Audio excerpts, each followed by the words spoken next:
Warahmatullahi wabarakatuh. Alhamdulillah wa syukurillah. Dari Lombok, Nusa Tenggara Barat, yang kami hormati Al-Mukarram Bapak Tuan Guru, semoga senantiasa dalam keadaan sehat walafiat beserta keluarga dan seluruh jamaah. Pada malam hari ini bersyukur kepada Allah Subhanahu wa taala yang kedua kalinya mengikuti Zoom secara langsung bersama dengan guru kita Al-Mukarram Bapak Tuan Guru. Jadi apa yang Bapak Tuan Guru sampaikan tadi itu menjadi jawaban yang beberapa bulan terakhir memang itu yang menjadi secara pribadi kami terpendam, yaitu ketika muncul pertanyaan di dalam diri bahwasanya dari sekian kajian yang Bapak Tuan Guru sampaikan sampai dengan saat ini secara pengalaman rohani kita belum dapatkan, tapi alhamdulillah bisa kita cerna melalui penjelasan dari Al-Mukarram Bapak Tuan Guru. Namun satu hal yang ingin kami tanyakan kepada Al-Mukarram bahwa terkait dengan ketika kita mengamalkan sholawat, karena sering disampaikan oleh guru-guru kita, bahkan dalam sebuah hadis, man shalla alayya wahidan sallallahu alaihi asran. Bagaimana cara memahami ataupun mengamalkan sholawat, karena memang begitu banyak jenis sholawat yang diajarkan oleh guru-guru kita. Kemudian masalah beristighfar, Al-Mukarram, masalah istighfar, karena sebagaimana yang sering Bapak Tuan Guru sampaikan, wallahu khalaqakum wa ma ta'malun. Lalu bagaimanakah cara kita menundukkan paham ketika kita mengamalkan istighfar itu? Terima kasih. Adanallahu wa iyyakum ajma'in. Wassalamualaikum warahmatullahi wabarakatuh. Waalaikumsalam warahmatullahi wabarakatuh. Jadi ada dua pertanyaan Ustaz. Yang pertama, bagaimana kita mengamalkan salawat, dan bagaimana paham tentang istighfar itu Ustaz? Baik Bapak Ibu yang dirahmati Allah, selalu kalau kita dengar kalau sholat Jumatan khatib membaca innallaha wa malaikatahu yusholluna 'alan nabi ya ayyuhallazina amanu shallu 'alaihi wa sallimu taslima. Sesungguhnya Allah dan para malaikat berselawat kepada Nabi. Nah, siapa sebenarnya Nabi itu? Kenapa Allah dan malaikat itu berselawat kepada Nabi? Kalau Allah berselawat kepada Nabi, itu apa maknanya? Kalau malaikat berselawat kepada Nabi, apa juga maknanya? Kalau orang-orang yang beriman berselawat kepada Nabi, apa juga maknanya? Untuk memahami ini, memang apa yang disampaikan oleh saudara kita tadi, Ustaz lupa namanya, Mas Farid. Pak Farid ya. Memang dikatakan oleh Nabi, man sholatan sallallahu bi'asyar. Siapa yang berselawat kepadaku sekali saja, Allah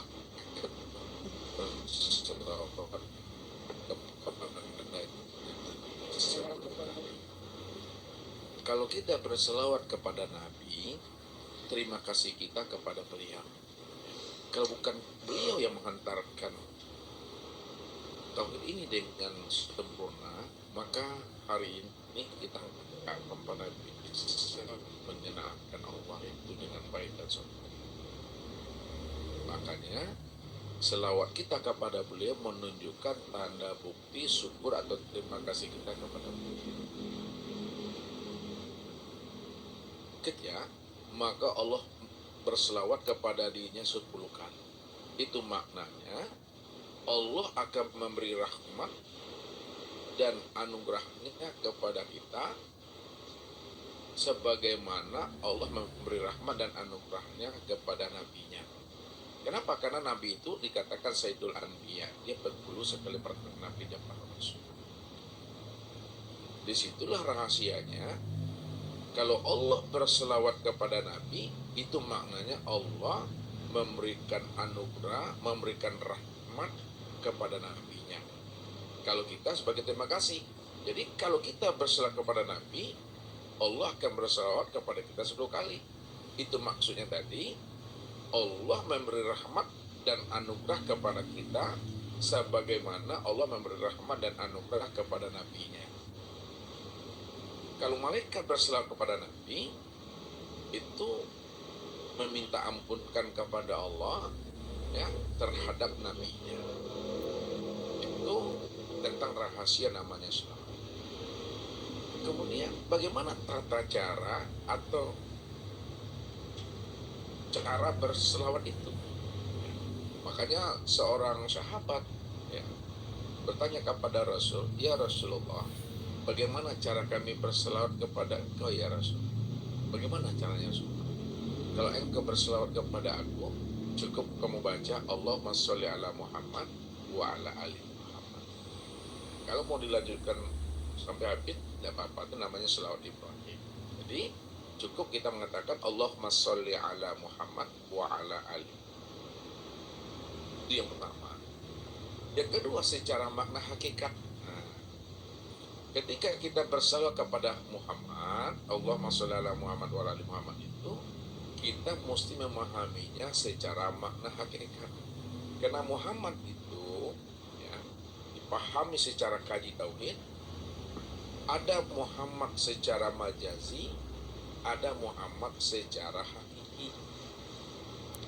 Muhammad secara majazi itu nampak pada fisik ya, pada Rasulullah.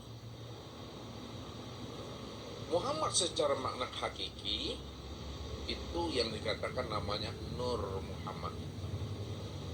Jadi makna hakikinya itu adalah Nur Muhammad. Jadi ketika kita berselawat itu, jangan hanya cukup memahami Rasulullah saja sebagai Nabi dan Rasul, tapi pahamilah makna hakikatnya itu adalah Nur Muhammad. Sebab apa? Dari Nur Muhammad itulah tercipta segala yang ada ini. Maka disitulah dikatakan Nur Muhammad itulah yang disebut namanya rahmatan lil alamin itu. Ya. Dari Nur Muhammad itulah terjadinya alam, dari Nur Muhammad itulah terjadinya segala sesuatu. Kalaulah alam dan sesuatu itu terjadi kepada Nur Muhammad, maka Nur Muhammad itu yang katakan rahmatan lil alamin. Lalu rahmatan lil alamin, nah, itu adalah ruh ya, Nur Muhammad yang sudah wujud, yang nyata pada diri insan yang disebut namanya ruh. Ruh itu yang katakan rahmatan fil alamin, menjadi rahmat dia menjadi bagi batang tubuh kita ini. Itu maksudnya. Jadi makna hakiki. Kalau makna majazinya itu adalah batang tubuh. Lalu bagaimana kita menyatukan dua hal ini? Jangan dipisahkan ya. Ya. Ada hakikinya, ada majazinya. Lihat. Dikatakan dia majazi karena sudah wujud, sudah nyata dia pada batang tubuh. Maka secara pandangan syariat, maka batang tubuhnya akan hancur dia. Ya, dia hancur. Ini pandangan syariatnya. Namun hakikatnya, ya, kita mesti pandang juga ya, bahwa Muhammad yang hakiki itu tiadalah adalah Nur Muhammad itu. Dia tidak akan pernah hancur. Lalu satukanlah dia bahwa tubuh dan ruh inilah yang disebut namanya Nur Muhammad. Kalau kita dah paham yang zahir dan yang batin, yang zahir nyata pada tubuh, yang batin nyata pada ruh, pandanglah sebenar-benarnya tubuh dan ruh itu asalnya adalah Nur Muhammad. Ketika itu Rasul katakan apa? Innallaha harrama 'alal ardi ayyakula ajasadan anbiya. Allah mengharamkan bumi ini untuk memakan jasadnya anbiya. Artinya apa? Bumi ini tidak akan memakan jasadnya orang yang telah mengenal namanya Nur Muhammad. Tapi kalau kita tidak memahami ya, Nur Muhammad ini secara zahir dan batin, ya, ruh saja yang kita pahami adalah Nur Muhammad, tubuh nak dipahami sebagai Nur Muhammad, maka disitulah dia membusuk, membangkai dan hancur dia. Makanya Nabi mengatakan kullu syai'in yarji'u ila asalihi, dia tiap segala sesuatu kembalikan dia kepada asalnya. Nah, buktinya dikembalikan kepada asal, kita kaji asal usulnya. Tubuh yang zahir asalnya itu daripada tanah, air, angin, dan api. Tanah ini asalnya adalah Nur Muhammad, air itu juga asalnya daripada Nur Muhammad, angin itu asalnya daripada Nur Muhammad, dan api juga asalnya pada Nur Muhammad. Maka yang kedua, asal tanah daripada air, asal air daripada angin, asal angin daripada api, asal api daripada Nur Muhammad. Maka secara makna hakikatnya bernamalah Muhammad, namanya batang tubuh ini, bukan Nabi Muhammad. Bukan Nabi Muhammad, bernama Muhammad, Nur Muhammad. Yang kedua, diri yang batin yang sebut namanya ruh. Bahwa diri yang batin yang disebut namanya ruh tadi juga asalnya Nur Muhammad. Disimpulkan Nur Muhammad itulah tubuhnya alam semesta, Nur Muhammad itulah ruhnya alam semesta. Kesempurnaan memandang tubuh dan ruhnya alam semesta disebutlah dia pada insan tadi itu. Maka kedua-duanya zahir dan batin pandanglah Nur Muhammad, maka disebutlah dia Muhammad, maka dia tidak hancur. Itu mungkin memahami cara berselawatnya tadi. Ada lagi Pak? Bagaimana paham istighfar? Nah ya, istighfar. Jadi istighfar itu ya memang diperintahkan oleh Allah dan Rasulnya. Apabila kita berbuat dosa, apabila kita lupa dan khilaf, maka hendaklah kita cepat mengingat kembali kepada Allah dengan jalan istighfar. Maka istighfar itu menggugurkan setiap dosa-dosa dan kesalahan-kesalahan kita. Maka lakukanlah istighfar. Rasulullah aja istighfar dalam satu riwayat ada yang mengatakan 70 kali, ada pula yang menjelaskan 100 kali. Namun istighfar itu kita mesti memahami makna hakikatnya, bukan hanya sebatas lafaznya istighfar, tapi hakikatnya kita tidak mampu memahaminya. Lafaznya istighfar itu bahasa secara syariatnya kita bermohon atau minta ampun kepada Allah terhadap dosa-dosa kita. Makna yang sebenarnya, kalau kita sudah istighfar, pahamilah ya, bahwa jangan sampai terlihat akan wujud diri kita ini yang merasa diri kita ini berbuah. Kalau masih nampak wujud diri kita ini merasa diri kita berbuah, maka istighfar yang kita lakukan tadi itu tidak memberikan hikmah dan faedah buat dirinya. Artinya apa? Istighfar itu ya tidak menggugurkan dosa bagi dirinya. Dia hanya menyebut lafaz istighfar. Padahal ketika dia baca istighfar, kalau dia merasa dirinya yang berucap di situ, dirinya merasa dia di situ, wujud di situ, maka istighfar yang dia baca tetap akan mengalami proses dosa bagi dirinya. Jadi memahami istighfar itu, sadari sesadar-sadarnya bahwa diri kita tidak ada di hadapan Allah, yang ada hanya Allah semata-mata. Ini yang disebut namanya taubatan nasuha itu sebenarnya. Taubatan nasuha itu makna yang sebenar-benarnya jangan ada pengakuan diri lagi. Kalau disampaikan dengan bahasa syariat, serahkan diri ini sepenuhnya kepada Allah. Nah, bagaimana itikadnya? Ya Allah, aku ini tidak wujud, ya Allah. Yang wujud itu hanya Engkau, ya Allah.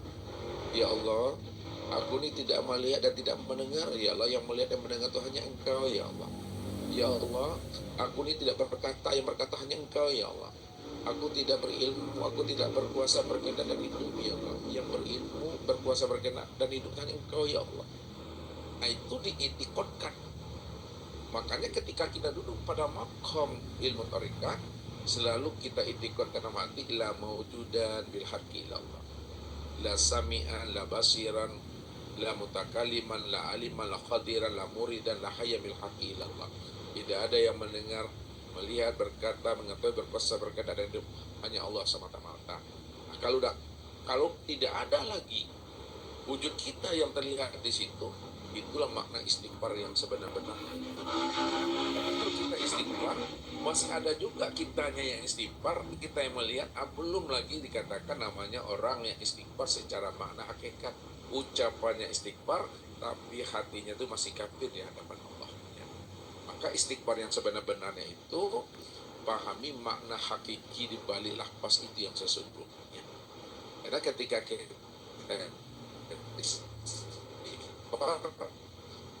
menandakan kita itu sudah ada dosa dan khilah diri kita ini, la haula wala quwata illa billah. Mungkin itu makna istighfar dan selawat tadi untuk memahaminya. Kalau masalah lapas penyebutan sholawat al-Quran atau guru, karena banyak sekali jenis sholawat yang diajarkan oleh guru kita, termasuk sholawat Jibril, kemudian sholawat yang ada di Lombok sendiri, karangan dari orang tua guru Haji Zainuddin, yaitu sholawat lain dan sholawat dan sebagainya. Manakah yang disarankan sama guru untuk kita amalkan secara lapas? Itu kita merujuk kepada apa yang diajarkan oleh Rasulullah kepada sahabatnya. Yang diajarkan Rasulullah kepada sahabat itu, kalau kamu berselawat untuk aku, cukup kamu membaca Allahumma sholli ala Muhammad wa ala ali Muhammad. Andai kata ada selawat-selawat yang di bahasanya itu yang diamalkan oleh jamaah, itu karena dikarang oleh guru-guru dan muslim sebagainya, kita mesti mengambil hikmahnya di sana. Kita mesti mengambil ruhnya di situ. Kenapa? Karena selawat yang dikarang oleh mereka, boleh dikatakan bahasa dikarang, dibuat oleh mereka, sebenarnya untuk menghidupkan rasa mahabbah dan rindu kita kepada Rasulullah. Jadi secara lapas, secara syariat, memang itu tidak diajarkan oleh Nabi kepada sahabatnya. Tapi maknanya, pastinya ruhnya itu ada pada yang diajarkan oleh para ulama tadi itu. Bagaimana ruhani kita itu muncul rasa mahabbah dan rindu kepada Rasulullah. Jadi mungkin dalam bahasa, ini bahasa mungkinnya, dalam bahasa ustadznya, nggak ada salahnya kalau kita berselawat walaupun tidak membaca Allahumma sholli ala Muhammad. Yang penting selawat-selawat itu kalau dipahami maknanya, dipahami artinya, menghantarkan rohani kita untuk bermahabbah, rindu dan bermanja-manja dengan Rasulullah. Satu contoh ini, kalau kita lihat buku Yasin yang dibaca setiap Kamis malam Jumat, mulai ila khadratin Nabil Mustafa Muhammad Rasulullah itu surah Al-Ikhlas, kemudian Al-Falah, An-Nas, semuanya itu susunan itu sebenarnya tidak disusun oleh Rasulullah. Itu disusun oleh para ulama-ulama yang kasab. Walaupun susunannya tadi, redaksinya tadi tidak disusun oleh Rasulullah, disusun oleh ulama-ulama yang kasab, namun ambil hikmah dan iktibarnya di balik susunan itu sebenarnya. Karena mereka menyusun itu juga berdasarkan petunjuk yang Allah berikan kepada dirinya sesuai dengan makomnya masing-masing. Jadi apakah kita keliru dan salah kalau kita mengamalkan Yasin lalu membaca ila khadratin sampai ke bawah An-Nas, sampai kita tahlil itu tidak ada salahnya, ya. Walaupun itu bukan redaksi dari Nabi, redaksi daripada ulama, kita masih tetap boleh mengamalkannya. Karena kita ambil partinya di situ, rahasianya. Ya, membaca dua Allah kan tidak dilarang, Al-Falaq tidak dilarang, membaca Al-Fatihah tidak dilarang. Itu memahaminya, mengambil iktibarnya, mengambil sari dari setiap amalan yang kita lakukan. Jadi begitu kita memahamannya dalam pandangan Ustaz tentang baca selawat naria, apapun Jibril namanya, sepanjang selawat itu mampu menghantarkan rohani bermahabbah kepada Rasulullah, maka itu lebih dianjurkan. bagus. Tidak apa-apa tuh bapak-bapak dan ibu-ibu dalam pengamalan. Kalau ditanya orang, mana selawat yang muktabar yang diajarkan? Sebutlah itu Allahumma sholli ala Muhammad wa ala Bisa keluar ini kan rumah ini. ya. Oh, udah paham baru nanti dalam. Baik, terima kasih Ustadz. Jadi ketika beristighfar Bapak Ibu, kita harus sadar sesadar-sadarnya bahwa diri kita ini tidak ada, yang ada hanya Allah semata.